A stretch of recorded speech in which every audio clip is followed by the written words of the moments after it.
Guys, how you doing? It's Ed Smyers. Thank you again for joining us. Today, what I want to talk about are permits. All right, I deal with homeowners all the time. They make improvements to their home. They don't get permits. All right, permits are basically any time you need something where you're altering the structure of a home, or you're moving electrical or plumbing, basically, to the home. Also, when you put in new appliances or mechanics, hot water heater, heat, and AC.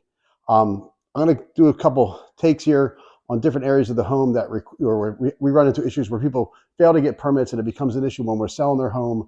And people don't get permits because they're afraid of, one, they think they're going to pay more taxes. Two, there might be delays. And three, they just don't want to, right? Finished basements are a big one, decks or another one. But I'm going to take you through the house today. I'm going to show you where these things arise, where you do need to get permits and when you don't need to get permits. So follow me. So here's the hot water heater. The issue here is many times nobody plans to replace their hot water heater. It breaks in the middle of the night. They get the plumber to come out. Many times the plumber hands them the paperwork to hand in for the permits, or the plumber does the initial part and hands in the permit to the township. And then the sellers fail to call the township and have a follow-up. So now we have what's called an open permit. Keep in mind, most townships today have a portal that you can go to look up any property in that township to see all permits that were obtained and if there's any open permits.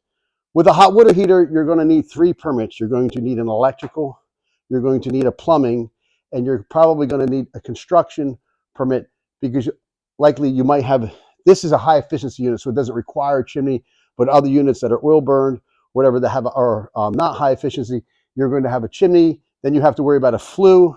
If you have a masonry chimney, you might have to have a flue installed. This hot water heater is a high efficiency unit, so the exhaust goes out through a PVC pipe out the side of the house. Heating systems, all right? This is an HVA system. It's heat and air, all right? The compressor for the air conditioning is outside.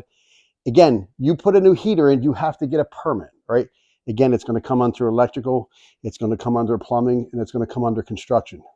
Now, both of these units you can replace or have replaced yourself, and you can act as the general contractor and take out permits. The air conditioning, you cannot. The reason for that, there are rules and regulations about Freon, how it's disposed of, and it falls under that. You have to have a licensed technician take care of that and dispose of it. Again, this also is a high efficiency unit, so whenever you see the PVC exhaust, that's because it's a limited exhaust, and this goes out, and these PVC pipes go up and out through the roof line. It doesn't require a chimney or a chimney certification. If you have an older unit, yes, it's going to require most likely require a chimney liner to satisfy the inspections. So here we are in a kitchen.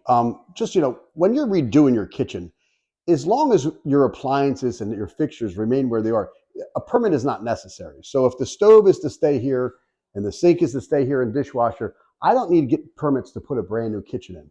Where I need to get permits is if I was to put in a larger window and change the structure of the outside wall, if I was to add recessed lighting or add additional electrical outlets on the countertops, yes, I would need to get a permit. But as long as everything stays the same, if I was to move the stove from here to here, yes, I have to get a permit. So, just because you redo your kitchen, it doesn't mean you have to get permits. And just know this as a buyer, if you see a brand new kitchen, it doesn't mean that the seller should have got permits for all this. As long as they're putting back where things were, is what they say.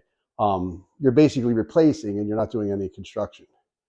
Now, let me take you to a room that's being renovated currently that permits were necessary. Now, here we are. This homeowner has decided to renovate their office space here. And as you can see, they've added additional lighting within the ceiling. These do require permits, right? This is something that's been added onto, so there has to be an inspection done for the rough-in. Once the rough-in is completed, all the walls can be finished, ceiling can be finished, and then you would call the electrical inspector back in to do a final on that. So this is where a permit was required and inspections were made. So I hope you found this little brief video interesting, and remember to like and subscribe. But if you ever have any questions or concerns, please do reach out to me. I would love to cover any topics that you would like to discuss, and I look forward to our new and other informative videos that we'll be making in the near future. Thank you.